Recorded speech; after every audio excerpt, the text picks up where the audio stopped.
নিরাপদ রাস্তা নিরাপদ পশ্চিমবঙ্গ এই স্লোগানকে সামনে রেখে রতুয়া থানার পুলিশের উদ্যোগে পথ নিরাপত্তা সপ্তাহ পালন করা হলো।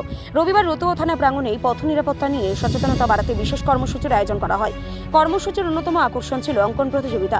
রতুয়া থানা এলাকার বিভিন্ন বিদ্যালয়ের ছাত্রছাত্রীরা এই অঙ্কন প্রতিযোগিতায় অংশগ্রহণ করে। অঙ্কনের মাধ্যমেই পথ নিরাপত্তা, ট্রাফিক নিয়ম মেনে চলা, হেলমেট ব্যবহার, সিগন্যাল মেনেই চলা সহ বিভিন্ন সচেতনতামূলক বিষয় তুলে ধরে পড়ুয়ারা। অনুষ্ঠানে উপস্থিত ছিলেন রতুয়া থানার আইসি অভিষেক ভট্টাচার্য, শামসে পুলিশ ফাঁড়ির ইনচার্জ, রতুয়া থানার অন্যান্য পুলিশ আধিকারিক ও কর্মী, সিভিক ভলেন্টিয়ার এবং ছাত্রছাত্রীদের অভিভাবকেরা। এদিন পুলিশ আধিকারিকরা ছাত্রছাত্রীদের সামনে পথ নিরাপত্তার বিভিন্ন দিক তুলে ধরেন। রাস্তা চলাচলের সময় ট্রাফিক আইন মেনে চলা, সাবধানে রাস্তা পারাপার হয় এবং দুর্ঘটনা এড়াতে সকলকে সচেতন থাকার বার্তা দেন। একই সঙ্গে ছাত্রছাত্রীদের মাধ্যমে পরিবারের সদস্য সাধারণ মানুষের মধ্যেও পথ নিরাপত্তার সচেতনতা ছড়িয়ে দেওয়ার আহ্বান জানানো হয়। অনুষ্ঠানের শেষে অঙ্কন প্রতিযোগিতায় অংশগ্রহণকারী ছাত্রছাত্রীদের উৎসাহিত করতে তাদের হাতে পুরস্কার তুলে দেন পুলিশ আধিকারিকরা। পুলিশের এই উদ্যোগে খুশি পড়ুয়া অভিভাবকেরাও। Volunteers, civil, police, and our officer in charge and judges. So, because we are arranging such a program by which we are discussing about the traffic.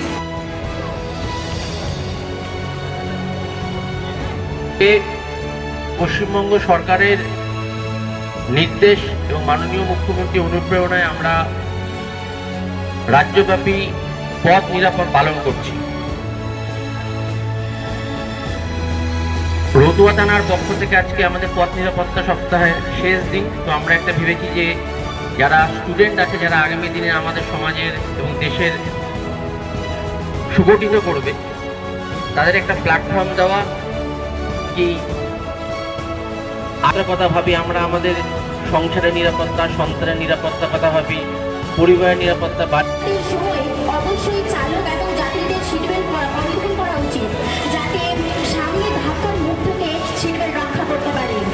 এবং মোবাইল ফোন চালিয়ে একেবারে গাড়ি চালানো উচিত নয়, কারণ মোবাইল ফোনে মনোযোগ বন্ধ থেকে চলে গেলে বড় থেকে বড় ধরনের দুর্ঘটনা ঘটে যেতে পারে, যার ফলে মানুষটির প্রাণও চলে যেতে পারে। এবং মদ্যপান বা ড্রিঙ্ক করে গাড়ি চালানো একেবারেই উচিত নয়, কারণ ড্রিঙ্ক করে গাড়ি চালালে এক বড় থেকে বড় ক্ষতি হতে পারে এবং প্রাণ চলে যেতে পারে। তাই ছোটবেলা থেকেই শিশুদের শিক্ষা দেওয়া উচিত যে ছোটবেলা থেকেই শিশুদের ট্রাফিক বিবেচনা হিসেবে শিক্ষা দেওয়া উচিত, যাতে তারা। মানুষ কিন্তু রোড ট্রাফিক অ্যাক্সিডেন্টে মারা যাচ্ছে, তার জন্য দায়ী ম্যাক্সিমাম ক্ষেত্রে আমরা হেলমেট পরবো না, আমরা গাড়ি ইন্স্যুরেন্স ঠিক রাখবো না, ট্রিপল রাইডিং করবো।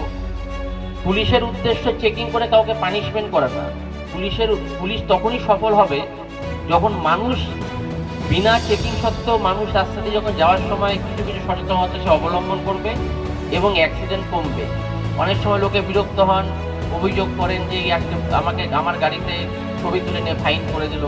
ফাইনটা করা আমাদের উদ্দেশ্য না। কোনো সরকার, কোনো প্রশাসন কখনো চায় না কি মানুষকে বিড়ম্বনা করতে, মানুষকে ব্যতিব্যস্ত করতে, মানুষকে আর্থিক জরিমানা দিতে। প্রশাসন তখনই সফল হয়, প্রশাসন তখনই খুশি থাকে, তখনই প্রশাসন ভাবে যে না ঠিক আছে যখন আপনারা সচেতন হবেন। তো আমার প্রত্যেকটি অনুরোধ, নতুন করে কিছু বলার নেই, আপনারা জানেন যে পথ নিরাপত্তা কি। আমরা যখন পরিবার নিরাপত্তার কথা ভাবি, ঠিক পথে গেলেও যে আমাদের পরিবার নিরাপত্তা ভাবা উচিত, এবং আমি এবং আমাদের যারা রাস্তায় পথচারী আছে তাদের নিরাপত্তাও আমাকে ভাবতে হবে। আমার একটা ভুল আমার বা কোনো একটা জীবনকে এই অনিশ্চয়তার এক নাক পাশে আমরা ফেলে দিতে পারি। পথ নিরাপত্তা সপ্তাহ উপলক্ষে রতুয়া থানার উদ্যোগে আজ একটা বসে আঁকো প্রতিযোগিতা এবং তাৎক্ষণিক বক্তৃতা প্রতিযোগিতা অনুষ্ঠিত হলো। আপনারা জানেন গত এক সপ্তাহ ধরে পথ নিরাপত্তা সপ্তাহ চলছে।